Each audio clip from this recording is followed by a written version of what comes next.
হাসনাবাদের ভেভিয়াতে সিপিএমের নিরাপত্তা সর্দারের সমর্থনে প্রচারে এলেন বামনেত্রী বৃন্দা কারাত।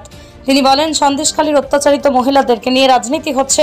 কয়েকটি ভাইরাল ভিডিও নিয়ে বিজেপি এবং তৃণমূল রাজনীতি করছে। এই রাজনীতিতেই সন্দেশখালীর অত্যাচারিত মহিলারা আন্দোলনকারী মহিলাদেরকে অপমানিত করছেন।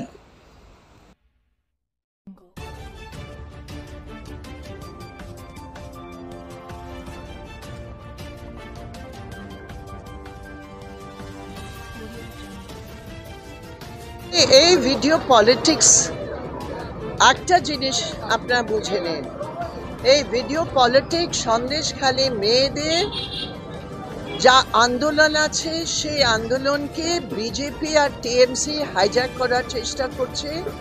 বিজেপির কোনো মতলবই নেই।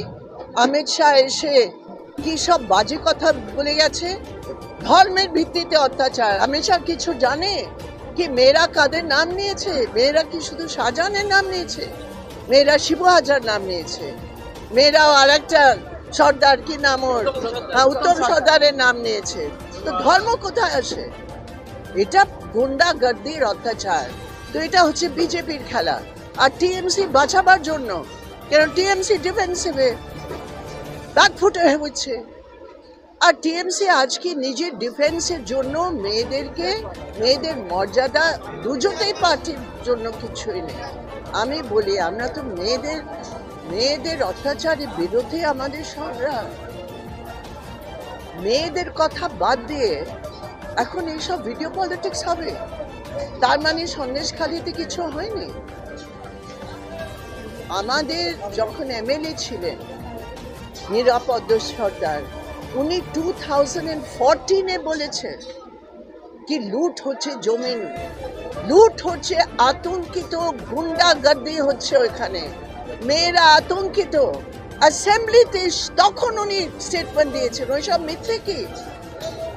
ব্যাপারটা হচ্ছে এরা সন্দেশখালীতে শুধু আর শুধু পলিটিক্যাল ইনস্ট্রুমেন্ট হিসাবে ব্যবহার করতে চায়। টিএমসি আর বিজেপি দুজনেই পার্টি মেয়েদের জন্য, মেয়েদের অধিকারের জন্য ওদের কোনো স্থান নেই, ওদের কোনো জায়গা নেই। আপনারা জানেন কি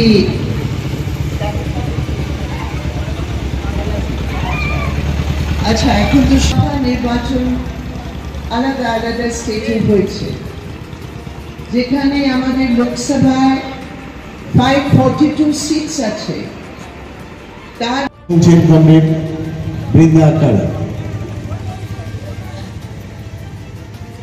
অনেক ধন্যবাদ comrade Shakti Mukherjee. Moumita electronics and light house, এখানে সুলভ মূল্যে ইলেকট্রনিক্স জিনিসপত্র পাওয়া যায়। এছাড়াও যে কোনো অনুষ্ঠানের জন্য গিফট আইটেম পাওয়া যায়। প্রোপাইটার পুলক দাস, হিঙ্গলগঞ্জ, বাঁকড়া বাজার, উত্তর 24 পরগনা।